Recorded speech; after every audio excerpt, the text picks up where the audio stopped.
Je suis Rolsia Abiyoudi. Nous sommes dans l'émission d'En route avec Dieu au Congo-Brazzaville. Je suis pas seule, je suis accompagnée avec le pasteur Médard Envoutou. Médard. Bonjour pasteur. Bonjour. Merci. Pasteur, parlez-nous de vous. Bien parler de moi, c'est dire tout simplement que je suis le révérend docteur Médard Mvoutou de l'Église évangélique du Congo.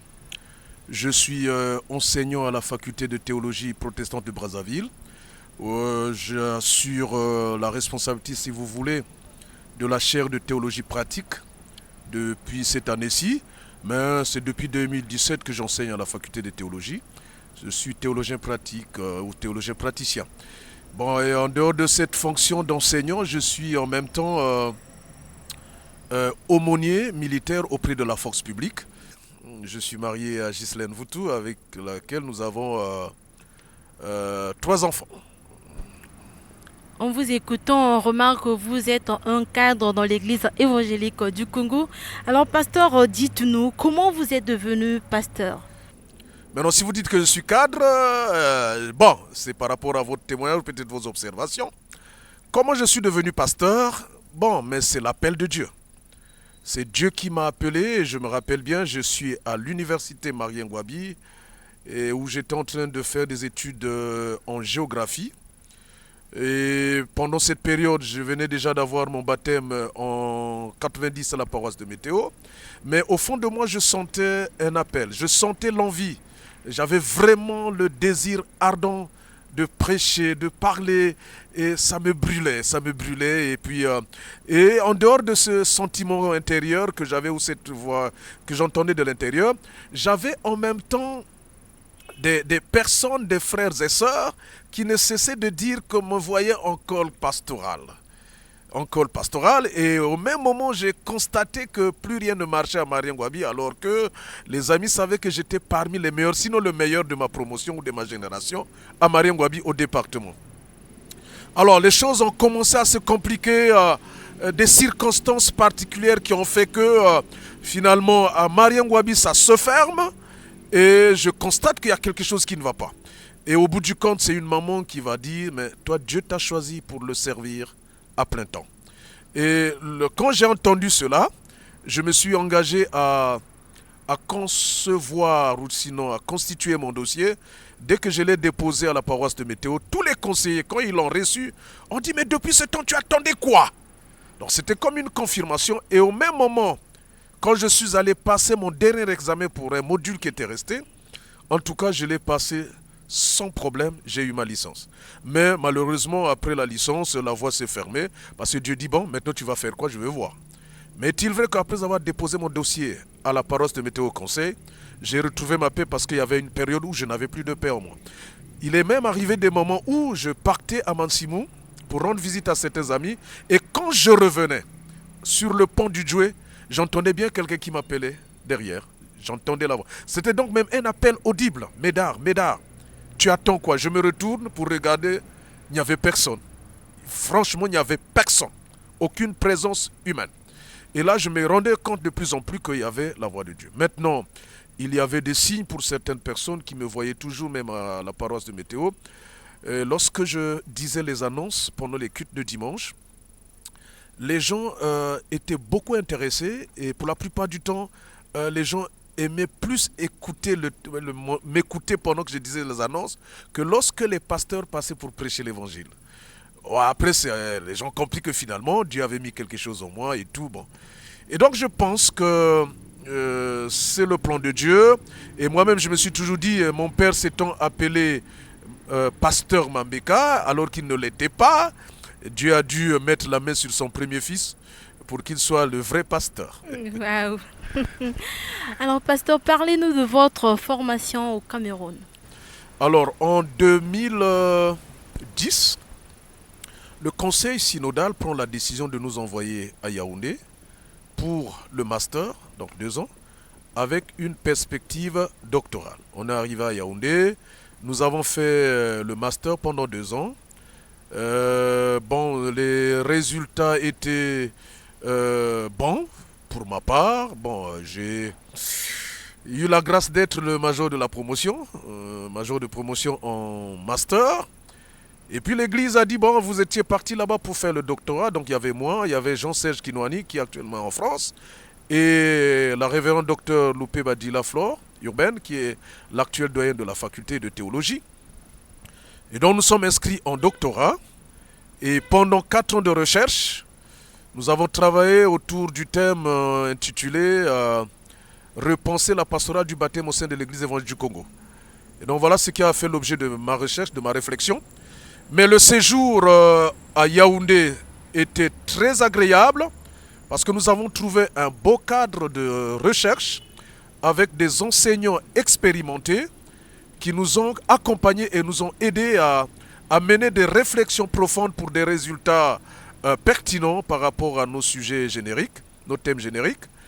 Et c'était vraiment une période qui s'était conclue de façon très agréable et exceptionnelle. La preuve, j'ai fini par avoir une mention très agréable avec les félicitations du jury. Et donc je pense que c'était un moment très intéressant et très bon. Waouh, waouh, c'est très brillant comme parcours à Yaoundé, précisément au Cameroun. Alors, nous allons suivre un reportage des œuvres du pasteur. Dans le cadre de ses activités auprès de la France publique, l'aumônerie militaire évangélique a été représentée au plus haut niveau au symposium régional sur les affaires religieuses organisé à Lusaka en Zambie du 9 au 11 avril 2025. Le révérend docteur Médard Mvutu, aumônier évangélique national auprès de la force publique, a participé aux travaux aux côtés de son homologue catholique, le père Bruno Cyriaque Mouniengue. Ce symposium de grande envergure, co-organisé par le commandement des États-Unis pour l'Afrique US Africom et les forces de défense de la Zambie, a réuni un panel international de haut niveau.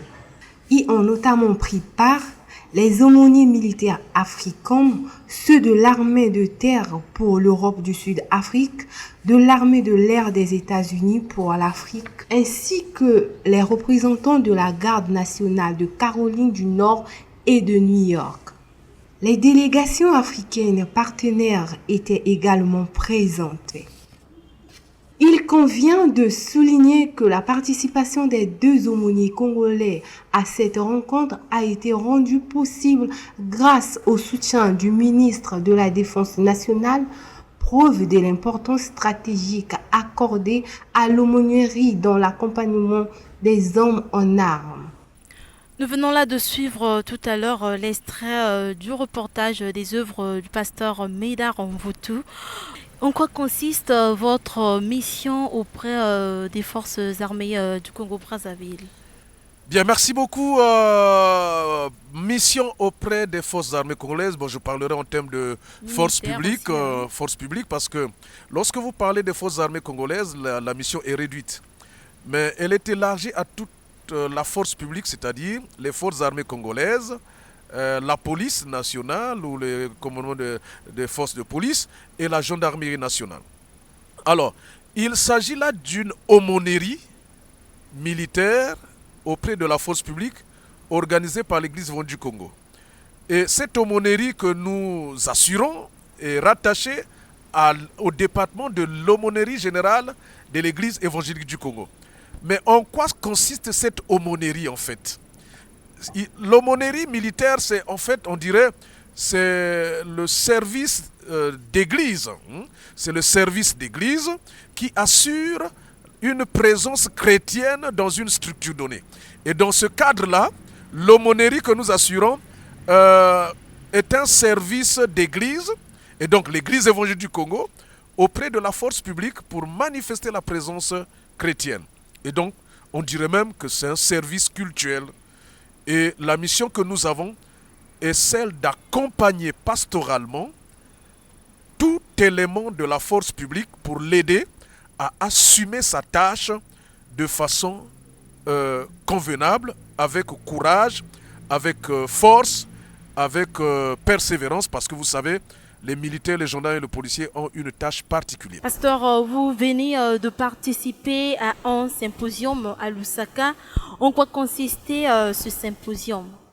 Bon, le symposium, il a été organisé par des aumôniers des armées, de l'armée américaine.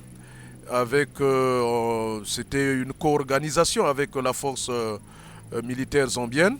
Mais le symposium a porté sur les affaires religieuses. Il était question de discuter autour de certaines thématiques concernant la vie des aumôniers, mais aussi, et lorsque je parle de la vie des aumôniers militaires, il est question de l'éthique, il était question de l'accompagnement pastoral, il était question de la relation d'aide, mais aussi le moral des aumôniers, il était question du service de l'aumônerie auprès des militaires et comment mener cette tâche d'aumônier militaire. Voilà, il y avait plein de thématiques. Alors, quelle perspective donnez-vous à votre ministère d'aumônier? Il y a plein de perspectives lorsque nous regardons les défis qu'il y a. Les perspectives sont énormes. D'abord, il y a le fait qu'il faut une organisation efficace de cette aumônerie qui doit prendre corps d'abord au sein de l'Église évangélique du Congo et auprès de la force publique. Et pour cela, il faudrait nécessairement qu'il y ait une organisation de telle manière que l'aumônerie militaire de l'EEC soit présente sur toute l'étendue du territoire national. Aujourd'hui, lorsqu'on parle de l'aumônier militaire à l'EEC, je suis seul pratiquement. Et là, entre-temps, il y avait nomination des aumôniers de zone, mais malheureusement, on n'a pas pu mettre en application parce que après il y a eu des nouvelles affectations, des nominations. Donc du coup, la première liste de nominations est tombée en désuétude. Il faut maintenant la renouveler. Maintenant, en dehors de ça, il faut nécessairement une présence effective chrétienne au sein de la force publique parce qu'il faut nécessairement former, il faut catéchiser, c'est-à-dire enseigner les militaires. Il y a des chrétiens parmi eux, il y a des non-chrétiens, mais tous dans l'ensemble, on les prend. Il y a à mettre en place, disons, à renforcer le projet que nous avons du baptême, du baptême des militaires au niveau de l'école des cadets, général Leclerc, où il y a un service catéchuménal qui est assuré par des diacres militaires retraités policiers de la paroisse du Plateau. Et il y a aussi le problème de siège. Nous n'avons pas un siège convenable qui ferait la visibilité même de cette grande branche d'aumônerie au sein de l'aumônerie générale. Et aussi penser à former certains pasteurs de l'EEC dans ce domaine pour une formation spécifique d'aumônier militaire auprès de la force publique. Voilà autant de perspectives que nous avons et nous pensons que Dieu pourra nous venir en aide afin que nous puissions atteindre plutôt ces projets que nous avons. Merci. Voilà, vous venez de suivre l'émission d'En route avec Dieu au Congo-Brazzaville. Nous étions avec le pasteur Médard Mvutu. Nous vous retrouvons au prochain numéro d'En route avec Dieu au Congo-Brazzaville. Merci beaucoup. Merci.